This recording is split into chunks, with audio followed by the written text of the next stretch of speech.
Hello everyone, तो आज हम एक्सरसाइज 9.1 का क्वेश्चन नंबर 13 सॉल्व करने जा रहे हैं। तो देखते हैं क्वेश्चन क्या है। क्वेश्चन है, as observe from the top of a 75 metre high lighthouse from the sea level the angles of depression of two ships are 30 degree and 45 degree.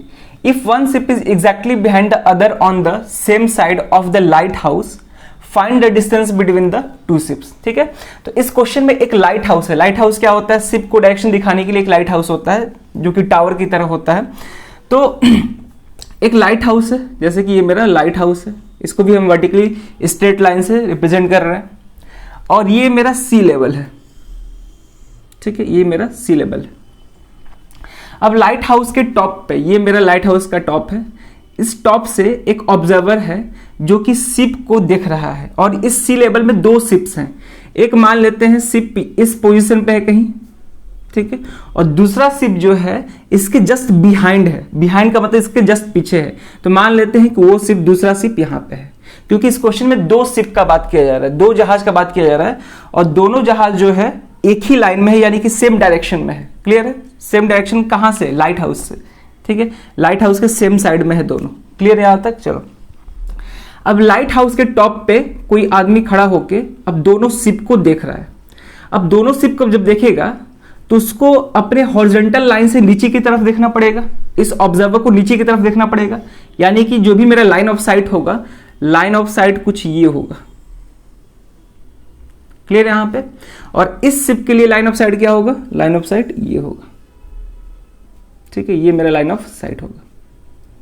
तो यहां पे शिप जो है ऑब्जेक्ट की तरह बिहेव कर रहा है, और यहां पे शिप का कोई भी डायमेंशन के बारे में बात नहीं किया है, इसलिए हम शिप को पॉइंट साइज ऑब्जेक्ट मान के चल रहे हैं। जस्ट वैसे ही ऑब्जर्वर को भी हम पॉइंट साइज ऑब्जर्वर मान के चल रहे हैं। क्लियर है यहां तक? चलो, अब एंगल ऑफ डिप्रेशन कितना कितना दिया है? 30 डिग्री और 45 डिग्री दिया है।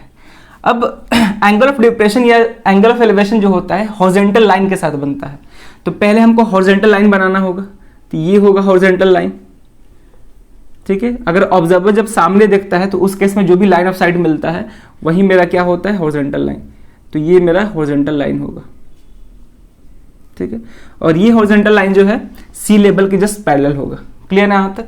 ठीक है, तो एक केस में 30 डिग्री बन रहा है, एक केस में 45 डिग्री बन रहा है। अब साफ दिख रहा है कि कौन 30 होगा कौन 45 होगा। ये एंगल छोटा दिख रहा है तो ये 30 होगा, और ये बड़ा दिख रहा है तो ये क्या होगा? मेरा 45 होगा। तो एक 30 डिग्री है और एक कितना है? मेरा 45 डिग्री है। क्लियर है यहां तक? चलो, अब यहां पे हम जो भी लाइट हाउस है, लाइट हाउस को नेमिंग कर लेते हैं। इसको हम ए बी से रिप्रेजेंट कर रहे हैं। ठीक है, और पहला शिप सी पॉइंट पे है और दूसरा शिप मान लेते हैं डी पॉइंट पे है। तो क्वेश्चन पूछा है कि find the distance between the two ships, यानी दोनों शिप्स के बीच का डिस्टेंस बताना है कितना है, यानी कि सीडी का लेंथ बताना है कि सीडी का लेंथ कितना होगा। क्लियर है यहां तक?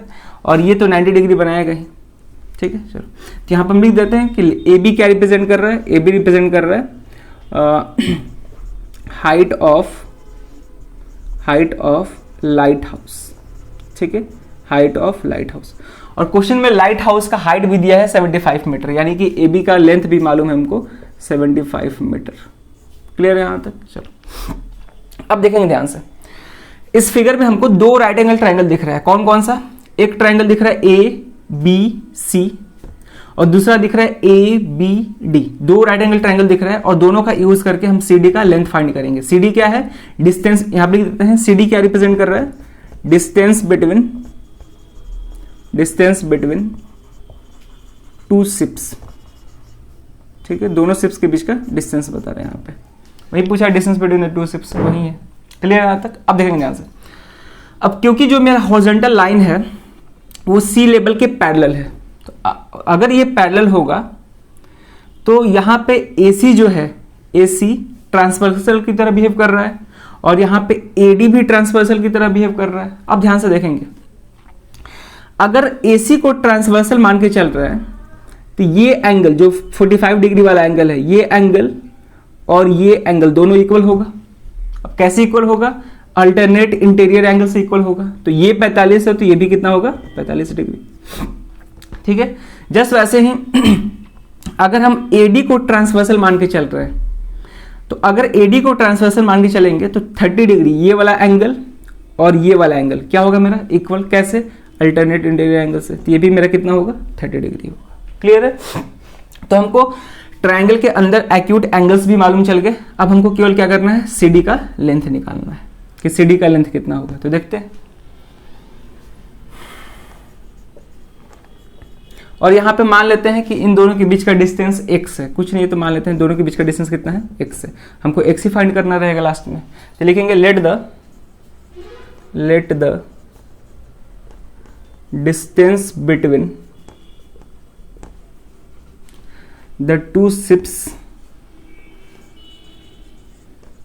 Ships be x metre. मान के चलते हैं दोनों शिप्स के बीच का डिस्टेंस कितना है, x मीटर है। अब एक एक करके हम सॉल्व करेंगे, एक एक ट्रायंगल लेके सॉल्व करेंगे। तो पहले हम छोटा वाला ट्रायंगल लेते हैं, ट्रायंगल ABC लेते हैं। तो लिखेंगे इन ट्रायंगल ABC। अब ध्यान से देखेंगे, ट्रायंगल ABC में ये थीटा है, इसके सामने वाला साइड परपेंडिकुलर होगा और BC क्या होगा, मेरा बेस होगा। तो इस ट्रायंगल में हमको परपेंडिकुलर और बेस से मतलब है, परपेंडिकुलर गिवन है और बेस निकालना होगा, क्योंकि अगर हमको BC मालूम चलेगा तभी जाके हमको CD मालूम चल पाएगा। क्योंकि अगर बड़े बड़े ट्रायंगल को लेंगे तो उसमें BC और CD दोनों इंक्लूड हो जाएगा। क्लियर है यहाँ पे? तो यहाँ पे हमको इस छोटे बड़े ट्रायंगल में परपेंडिकुलर और बेस से मतलब है। तो परपेंडिकुलर और बेस पे बात करने वाला कौन सा टी रेशियोज होते हैं, tan और cot। तो tan लेना होगा, cot भी लेंगे तो हो जाएगा तो यहाँ से हो जाएगा tan 45 degree is equal to perpendicular क्या है मेरा AB, बेस क्या है BC। सॉल्व करेंगे इसको तो tan 45 डिग्री वैल्यू 1 होता है, AB कितना है मेरा 75 अपॉन BC। तो यहाँ से क्रॉस मल्टीप्लाई करेंगे तो BC का लेंथ कितना आ जाएगा, 75 मीटर आ जाएगा। ठीक है, तो BC हमको मालूम चल गया 75 मीटर। इसको लिख देते हैं यहाँ पे, ये कितना है मेरा 75 मीटर। क्लियर है यहाँ तक? अब हम लेते हैं बड़ा वाला ट्रायंगल। तो लिखेंगे यहाँ पे नाउ इन ट्रायंगल ABD। ठीक है, इसमें भी ये थीटा है, 30 डिग्री में थीटा है, इसके सामने वाला साइड AB जो कि परपेंडिकुलर है और पूरा BD क्या है, बेस है।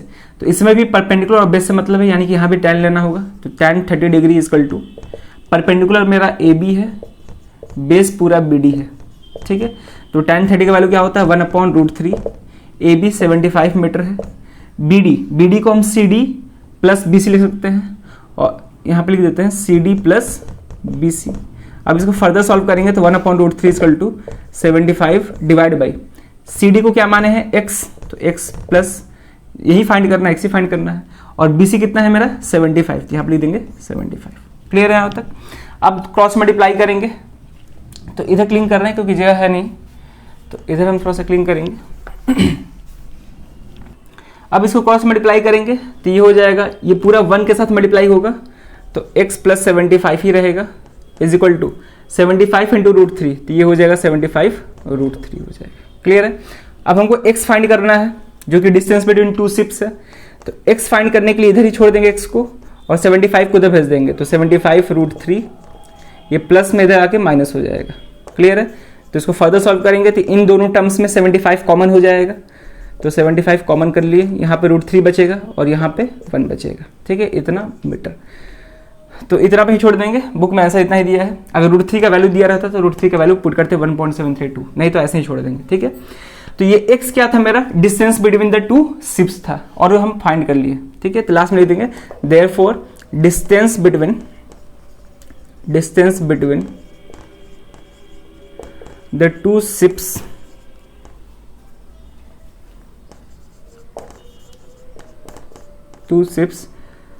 इज इक्वल टू कितना है 75 इंटू √3 - 1 मीटर। यही मेरा आंसर होगा, यही फाइंड करना था।